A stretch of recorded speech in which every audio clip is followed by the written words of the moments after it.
تحریک انصاف کے سیاسی مستقبل کو خطرات لاحق۔ الیکشن کمیشن نے تحریک انصاف کو بطور پارٹی ختم کرنے کا اندیا دے دیا۔ الیکشن کمیشن نے تحریک انصاف کے حالیہ انٹرا پارٹی انتخابات پر بھی سنگین سوالات اٹھا دیے۔ پارٹی انتخابات کے بغیر جنرل کونسل، مرکزی مجلس عامہ کے انتخاب اور اجلاسوں پر بھی تحفظات کا اظہار۔ الیکشن کمیشن کا موقف ہے کہ تحریک انصاف کی کوئی باڈی نہیں بچی۔ راجہ معاذ مزید بتائیں گے۔ جی راجہ معاذ۔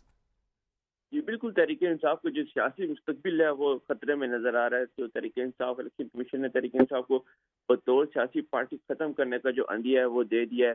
5 سال سے تحریک انصاف کے انٹرا پارٹی الیکشن ہی نہیں ہوئے۔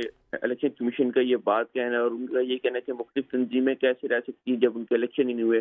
تحریک انصاف کی کوئی باڈی نہیں ہے اور نہ ہی تحریک انصاف کے پاس کوئی انتخابی نشان ہے۔ مسلسل الیکشن ایکٹ سیکشن 208 کی خلاف ورزی تحریک انصاف کی جانب سے کی جا رہی ہے، اور الیکشن کمیشن کے جو ذرائع کو یہی کہنا ہے کہ الیکشن کمیشن یہ چاہ رہا ہے کہ اگر کسی پارٹی کے پاس کوئی انتخابی نشان نہیں ہے، وہ سیکشن 208 کی خلاف ورزی کر رہا ہے، تو کیوں نہ کسی پارٹی کے جی خلاف صحیح، کارروائی بہت کی جائے۔ شکریہ معاذ آگاہ کرنے کے لیے۔